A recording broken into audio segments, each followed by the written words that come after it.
It's true, our program is packed with highly interesting sessions and great speakers, and one of them I would like to introduce to you. It's Bobby Duffy, Director of the Policy Institute, King's College in London. Nice to have you with us, Bobby. Your research subject is something which is crucial for democracies and for personal relationships. It's trust. And you are dealing with the topic of trust between individuals and trust in institutions.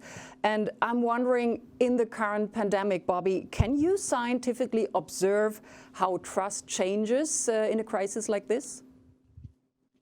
Yeah, it's a great question, and you're right that it's vitally important to the pandemic response and our day-to-day lives right now, our levels of trust. So it's a really important question, and we can measure it. It's a complex issue, trust. There are issues with measuring it. It's difficult to do it, but the way that we do it is mostly through structured surveys, representative surveys of the public, where we want to ask people whether they trust individuals or the institutions to do something in particular circumstances. Some scholars are skeptical about what you're actually measuring in these simple questions of trust.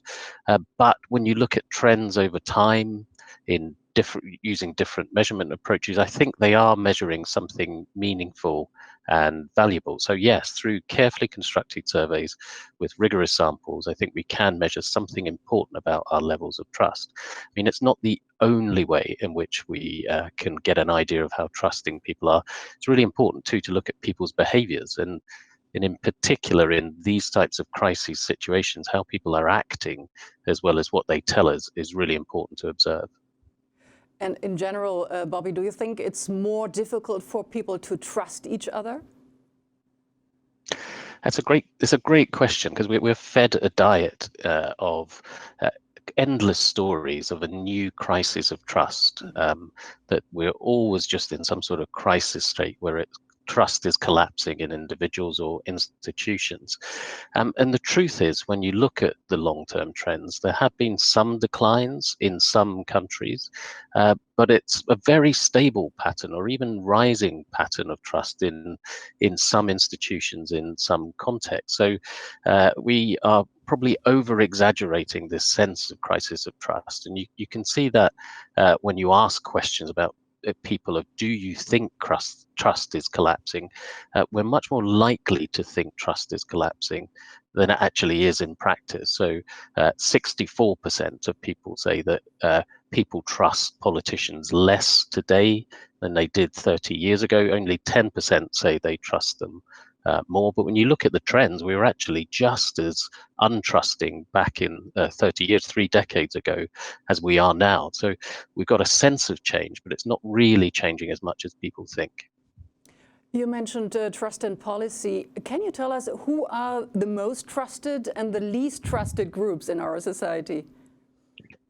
Well, good news from the situation that we're in now. That actually the most trusted group in a 22-country study that was done earlier this year is scientists. So 60% of people across this 22-country study say they trust scientists, and then it's doctors next. So we've got this very strong sense of trust in scientific information and medical practice as well.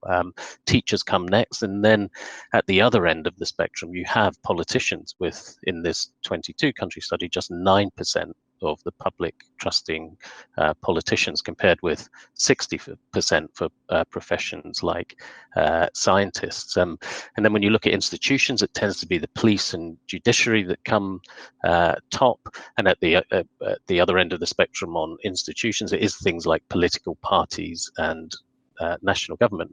One really important point, though, is it matters hugely which country you're looking at. So both in terms of level of trust and the direction that trust is going in. So in Norway, 62% of people trust their national parliament, and that's only 11% in Slovenia. It's rising in Switzerland, but it's falling in Spain.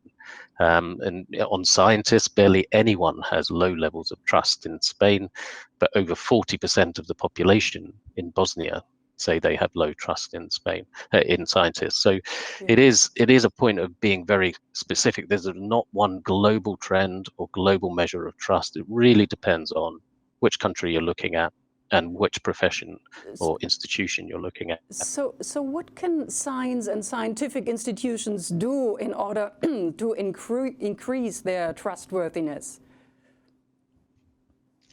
Well, I think we've got a really good base, as we can see from the trust measures around the world. We are doing pretty well. And then during the pandemic, trust is held up in science. So there's one 14-country study that showed that there's been a rise in trust in both science and scientists, and a decline in science skepticism, people rejecting science since the crisis began.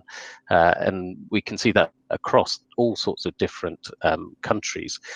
In terms of how do you improve levels of trust, it's really about transparency and communication, being open and honest with people. There's an interesting stat in the UK that the most visited website ever in the history of BBC News websites is people looking for information about the rate of infection in their own area. People are interested in this, and what the evidence suggests is more communication, and particularly neutral communication, not aggressive communication with people, open, honest, transparent with people.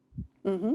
We can learn more during the Berlin Science Week. Can you tell us what can we expect from your session?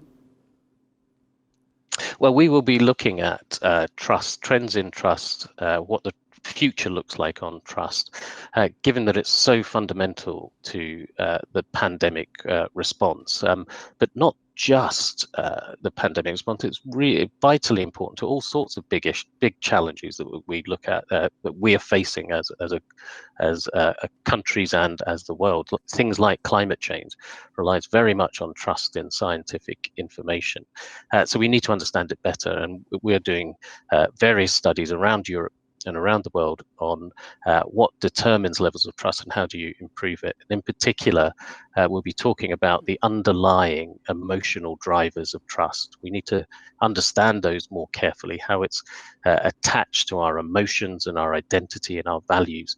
And we'll discuss that more in our session today. So we're looking forward. Thank you so much, Bobby Duffy from London. Thank you for this talk.